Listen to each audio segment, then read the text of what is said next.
It was supposed to be the moment to shine for Egypt's young prince Mohamed Salah. But an injury in the Champions League final saw him miss Egypt's first match, resulting in a painful last-minute loss to Uruguay. It was never going to get easy against the red-hot hosts Russia, but a demoralizing loss to Saudi Arabia next effectively ended the Pharaohs' dream of redemption. Is this the last match? I have never gone through life without excluding anything. It will depend on many factors, but there are certain decisions, of course, that you would like to take to make everybody happy. But it is very difficult. Of course, I would like to make everybody happy, to come up with something where everybody will agree with me. Yes, but it's impossible. It was an even worse scenario for the Atlas Lions of Morocco, who lost their opener to Iran even before tougher ties against Spain and Portugal. A 1-0 loss to Portugal, coupled with a last-gasp draw with Spain, saw Hervé Renard's side bow out as well. Oui, si c'était à refaire, je pense qu'on changerait pas grand-chose. Well, if we had to do it again, I don't think we would change much. Probably, I would insist on reminding the players that if we can't win the game, we should be very careful not to lose it. And secondly, about the second game against Portugal, what can I tell you? Morocco cannot fight all of this. I think we've shown an outstanding image. Africa's best-ranked side fell to a late England winner in their opener before a shocking 5-2 loss to Belgium. However, Tunisia's Carthage Eagles regained a modicum of respect when they earned their first World Cup win in 40 years over Panama. For Nigeria, a 2-0 loss to Croatia was overcome by a 2-0 win over Iceland before heartbreak against Argentina saw them bow out. We are missing a little bit of experience. We have a young team, and I think this kind of matches are building the character of the team. And in 4 years, they will be very strong. Finally, the last team standing, Senegal, got off to a flying start with victory over Poland and only just missed out on 3 points against Japan. A late loss to Colombia effectively ended the continent's run at the 2018 tournament. You'd have to go back to 1982 for the last time that an African team failed to progress out of the first round of a World Cup tournament. Back then, the continent's two representatives, Algeria and Cameroon, finished third in their groups respectively. Now, decades later, as all 5 representatives are headed home, the quest to find out just what went wrong and what comes next begins. Mahia, Mutua, CGTN, Moscow, Russia. Well, indeed, football fortunes not favouring Africa this time around. Mahia Mutua joins us live from Moscow, and also with us is sports commentator Rahul Pathak in Madrid for more on Africa's performance at this year's Games. Mahia, let's start with you. Very disappointing performance from Africa, as you just highlighted in that report of yours. Indeed, a lot of heartbreak across the continent, but how did fans there in Russia take it?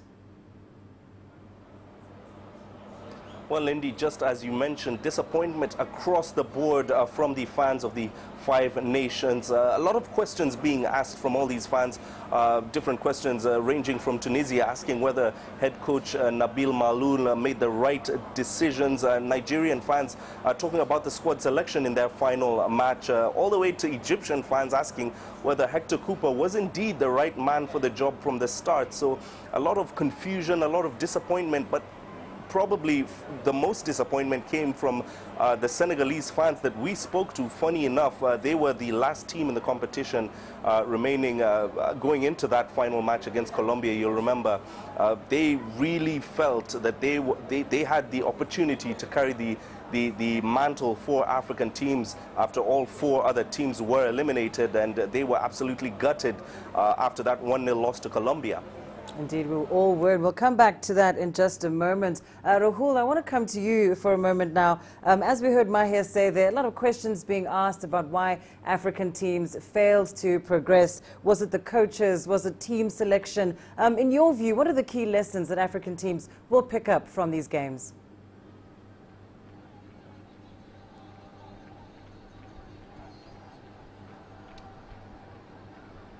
Well, let's break it down. I mean, clearly, as Mahia was talking about, Senegal were by far the best African team at this World Cup. Really unlucky not to reach the knockout stages, falling foul of those fair play regulations. Now, Senegal have a homegrown coach in Alois Cisse. He was a member of that great Senegal team that reached the quarterfinals of the World Cup in 2002. And I really think African federations should start looking at more homegrown coaches and move away from their reliance on overseas coaches. I mean, I know we've had some great overseas coaches like Hervé Renard, who's enjoyed success with Morocco and Zambia and Ivory Coast.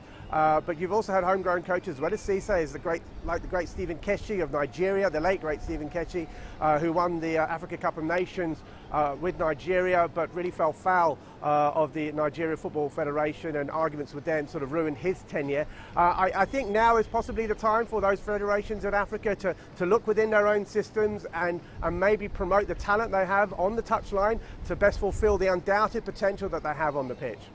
I mean, that certainly did manage to sort of garner a lot of support for Senegal across the continent. Many very proud to see an African coach leading this team. And they were the last to be eliminated, as you mentioned, Rahul, that fair play rule coming into use. Mahia, I want to come to you on that issue. How was that received, the way in which Senegal was rather quite sadly eliminated from the games? Well, there was a lot of confusion, first and foremost, about the new fair play rule. You have to remember, though, that this came into effect from FIFA in 2015. A lot of fans probably didn't understand why exactly this seemed to be targeting Senegal, some even accusing of a plot maybe to get rid of the Teranga Lions. But this, as we said, came into effect back in 2015, introduced by FIFA as a way to kind of avoid teams having to go through the drawing of lots. As you can remember, before this came into place, if teams were level on points, on goals scored, and on head-to-head record, then there would be a drawing of lots. So FIFA imposed this to try and get rid of that, and before then, drawing of lots taking place. So there has been a lot of questions, but FIFA yesterday, of course, coming out and defending that decision, defending the new rule, and to his credit, Senegal coach Aliou Cisse as well came out and said that he and his team would be accepting the results. They were, of course, disappointed to be going out, but they said that this rule is here to stay, and indeed it is. Absolutely. And Rahul, we're now down to the last 16. What a start to the knockout stage. What's your take from that France-Argentina match?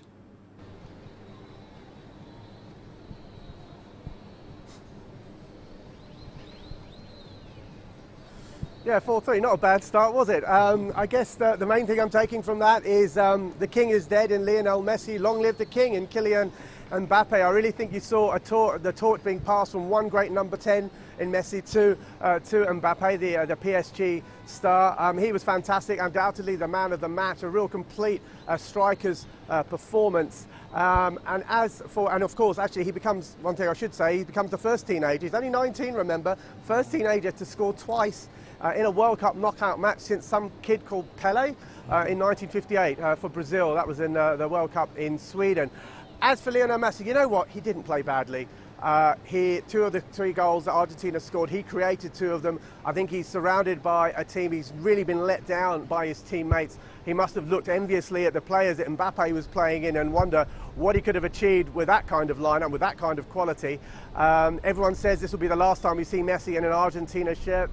I don't know. I wonder if he, maybe after a year off or so, he might be persuaded to come back for that World Cup in Qatar in 4 years' time. We'll see. We'll have to wait and see indeed. And of course, this match seems to be setting the tone for what we're likely to see in some of the upcoming games. The likes of Brazil, Spain, England and Portugal still to play. Do you think they'll be stepping up their game coming up next?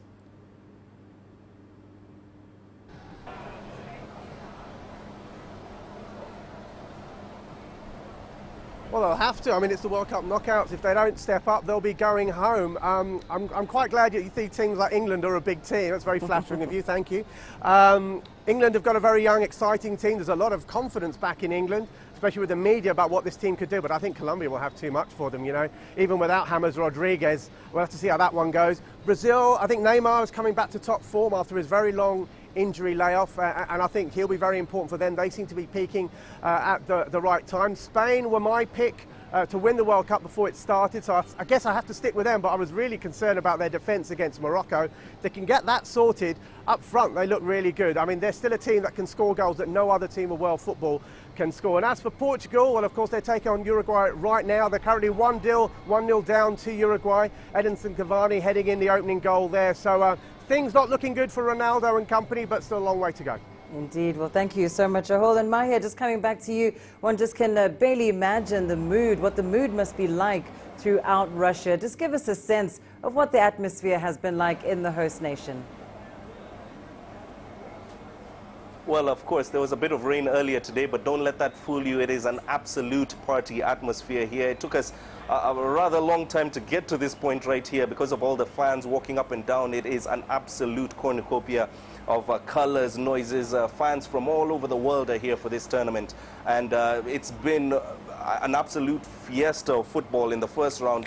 After watching that Argentina and France match, you can only imagine what's ahead in the knockout phases. So you have to keep in mind as well, Lindy, that tomorrow the host nation Russia are in action. All the fans will be out for that. The fan zones, all the stadium as well here, the Luzhniki Stadium will be absolutely jam-packed.